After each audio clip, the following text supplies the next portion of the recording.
नाज़रीन, आपको budget transmission में खुशामदीद कहते हैं। नाज़रीन, बजट आ गया, इसके अहम नुकात भी सामने आ गए, लेकिन वज़ीर ख़जाना की बजट तकरीर का जायजा लिया जाए तो 4 सवालात भी पैदा होते हैं। सवाल नंबर 1, बजट तजावीज़ में दर्ज है कि पेंशन स्कीम में इंटरनेशनल बेस्ट प्रैक्टिसेस के मुताबिक इस्लाहात लाई जाएंगी, लेकिन यह वाज़ेह नहीं किया गया कि वो बेस्ट प्रैक्टिसेस हैं क्या और वो कब से लागू की जाएंगी, इनसे क्या फ़ायदा होगा। सवाल नंबर 2, यह भी दर्ज किया गया कि पेंशन की लायबिलिटी को मैनेज करने के लिए पेंशन फंड कायम किया जाएगा।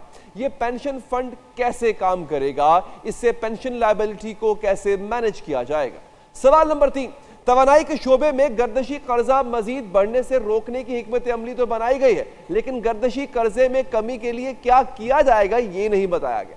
कैपेसिटी पेमेंट्स में कमी का क्या प्लान है, कैपेसिटी पेमेंट्स कम किए बगैर सर्कुलर डेट कैसे कम होगा, इस बारे में कुछ नहीं बताया गया। सवाल नंबर 4, नाज़रीन, एक्सपोर्टर्स की आमदन पर मजमूई वसूली का 1% बतौर टैक्स आयद होता था, लेकिन अब एक्सपोर्टर्स पर नॉर्मल टैक्स रिजीम के तहत टैक्स आयद किए जाने की तजवीज़ है। आखिर नॉर्मल टैक्स रिजीम से क्या मुराद है? इसका मतलब है अब एक्सपोर्टर्स पर भी टैक्स की शरह बढ़ाई जाएगी। नाज़रीन, पहले एक्सपोर्टर्स की हौसला अफजाई के लिए टैक्स की शरह कम रखी गई थी, क्या अब एक्सपोर्टर्स पर भी वही टैक्स लागू होगा जो दीगर कारोबारों पर लागू होता है? इसके साथ साथ और भी अहम सवालात हैं। ज़राअत के शोबे पे बिल्कुल बात नहीं की गई है, यह भी एक हैरानकुन चीज थी कि ज़राअत के शोबे पर टैक्सेशन की बात क्यों नहीं की गई।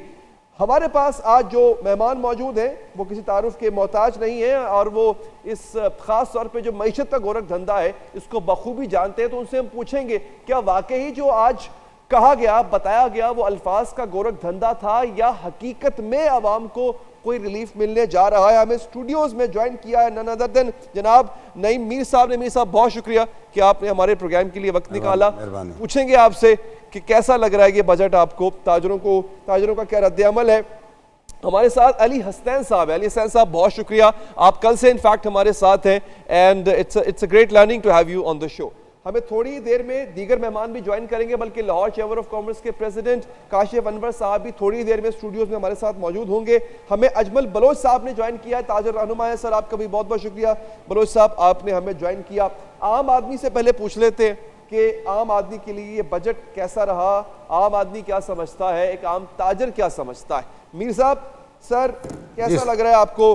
टैक्सेस बढ़े हैं, इसके साथ साथ ताजरों पर टैक्स लगा है, यही चाह रहे थे आप या कुछ ज्यादा आगे निकल गई गेंद?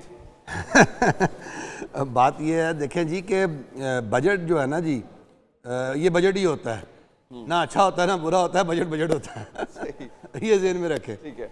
और मैं ज़ाती तौर पर ये समझता हूँ कि जो इस वक्त हमारे रियासती हालात हैं, इन हालात के अंदर तो बजट पेश किया जाना ही जो है ये बहुत बड़ी कामयाबी है।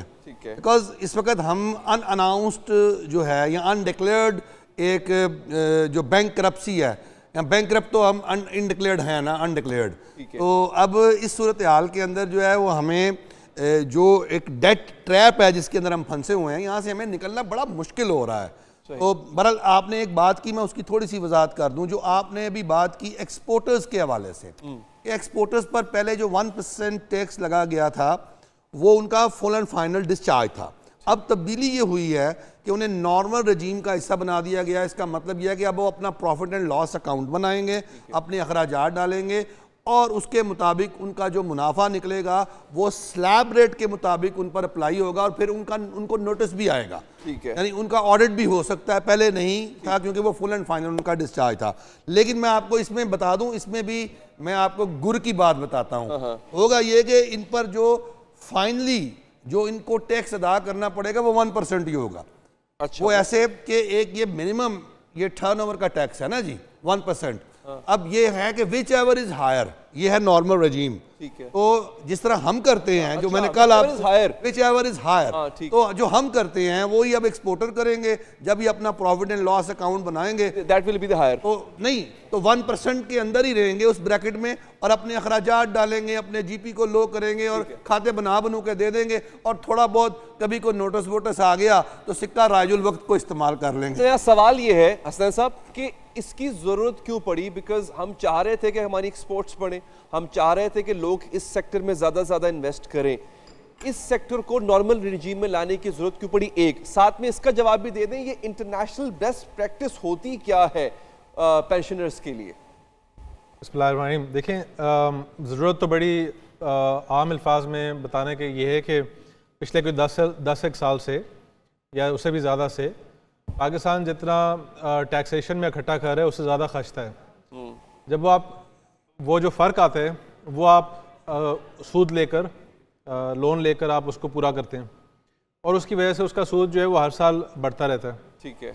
अगर आप टैक्स कम करें और ख़र्चा ज़्यादा कर रहे हैं, और आप उसके बाद कर्जा इसलिए ले रहे हैं, ये सोच के ले रहे हैं कि अगले साल तक बात चली जाएगी, और टैक्सेशन को बढ़ाने की कोशिश नहीं कर रहे और आप खर्चे को कम नहीं कर रहे। ठीक है। तो इसका सिर्फ मतलब ये है कि आपने मसले को हल नहीं किया, बल्कि अपने लिए अगले साल ज़्यादा बोझ अपने ऊपर तारी कर लिया। सही। तो इसको हल करने के लिए कुछ ना कुछ टैक्सेशन का, ये आज से 20 साल पहले हो जाना चाहिए था, 15 साल पहले हो जाना चाहिए था, कम से कम 10 साल पहले हो जाना चाहिए था। पिछले 12 साल में 9 बजट जो हैं वो नून लीग के ही बजट रहे हैं। सही। तो ये आज का मसला तो नहीं है, और ये इसका हल भी अगर ये पहले शुरू करते, आहिस्ता आहिस्ता करते, तो आज इतनी बुरी नौबत ना पहुंचती। अच्छा, दूसरी बात ये है कि एक्सपोर्ट हमारी मईशत की बड़ी कमज़ोरी हमारा तजारती खसारा है। पहला मालियाती खसारा था जिसकी तरफ हमने बात की, फिर तजारती खसारा। तजारती खसारे को हल करने का तरीका जो दुनिया में इस्तेमाल होता है, और जो हमारे चीन ने जिस तरह बड़े अच्छी तरह इस्तेमाल किया, वो प्लानिंग के साथ आराम आराम से डॉलर को खुला छोड़ते हैं कि जितना महंगा हो रहा है होने दो। बल्कि उल्टा चीन ने तो मसनूई तौर पर डॉलर को ज़रूरत से ज़्यादा महंगा रखा, तो उससे एक्सपोर्टर को बेनिफिट मिलता है, क्योंकि जब वो एक्सपोर्ट करता है तो उसको रुपए की शक्ल में ज़्यादा आमदन मिलती है। हमारे यहाँ कोई एक्सपोर्टिंग का कोई पैरामीटर, कोई प्लानिंग कुछ नहीं है, मनसूबा बंदी कोई नहीं है। और इस वक्त क्योंकि आपने अपना मालियाती खसारा जो है उसको फिक्स करना था, तो ये एक्सपोर्टर के ऊपर इस वक्त टैक्स बढ़ाना आपकी मजबूरी थी, ना कि किसी प्लानिंग के तहत कोई कदम आपने उठाया।